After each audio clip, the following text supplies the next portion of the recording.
Welcome back. This is the 26th segment of our series, Because It's True, making the case for Christianity in bite-sized pieces. Now, as we pursue more deeply the question of the historicity of the Christian faith, one of the accusations that we have to address, although it is a rather ludicrous accusation, is that Jesus never even existed. There are some really smart people who will actually raise that question with a straight face. In fact, Richard Dawkins, who is an evolutionary biologist, he is an overt and very militant atheist, said in a 2017 interview with Playboy magazine, the evidence he existed is surprisingly shaky. The earliest books in the New Testament written were the epistles, not the Gospels. It's almost as though St. Paul and others who wrote the epistles weren't that interested in whether Jesus was real. Even if he's fictional, whoever wrote his lines was ahead of his time in terms of moral philosophy. Whoever wrote his lines. That is quite the conspiracy theory.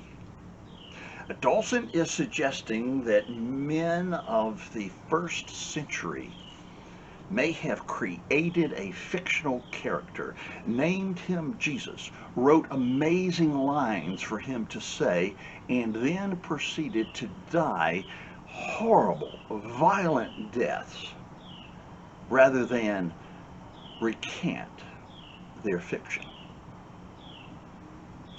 And for Dawkins to claim that the evidence for Jesus' existence is shaky is quite frankly to show his ignorance. There is ample recorded evidence that Jesus did in fact exist. Now, you have to start with the four separate biographies of Jesus that are found in the compilation of 29 books known as the New Testament. And for those who say, yeah, but it's in the Bible, no. If you take those documents separately and look at them as historical documents, we've already shown in an earlier segment that they have more substantiation for credibility than any other work of literature in antiquity. So, you then add the other 23 documents that attest to Jesus' existence, and that is quite a compilation. But if you are insistent on dismissing anything that happens to be in the Bible, then there is plenty of extra biblical evidence. And let me just mention three. The first is historian Josephus, Titus Flavius Josephus. He lived from 37 to 100.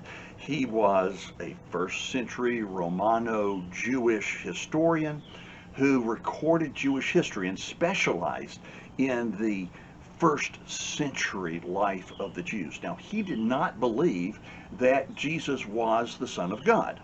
However, he did write about him and attested to his existence. Then there is Tacitus, Cornelius Tacitus.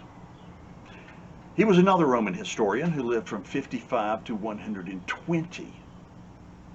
And despite the fact that he clearly despised Christianity. He called it a mischievous superstition.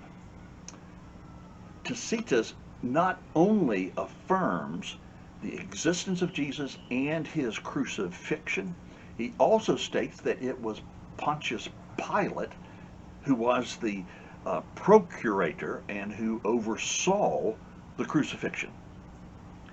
So again, giving extra biblical proof of Jesus' existence. And then finally, Pliny the Younger lived from 61 to 112. Now, he was a lawyer, he was an author, he was a magistrate, and this is important, in ancient Rome. Now, he too affirms the existence of Jesus in his writing, but he was not only not a follower of Jesus, he tortured followers of Jesus and threatened them with death if they did not recant their faith in Jesus as the Son of God. Now, these early church members, many of whom went to their death because they wouldn't recant, did so because they had confidence in the fact that Jesus did indeed live and took up space and breathed air and had relationships just like you and I.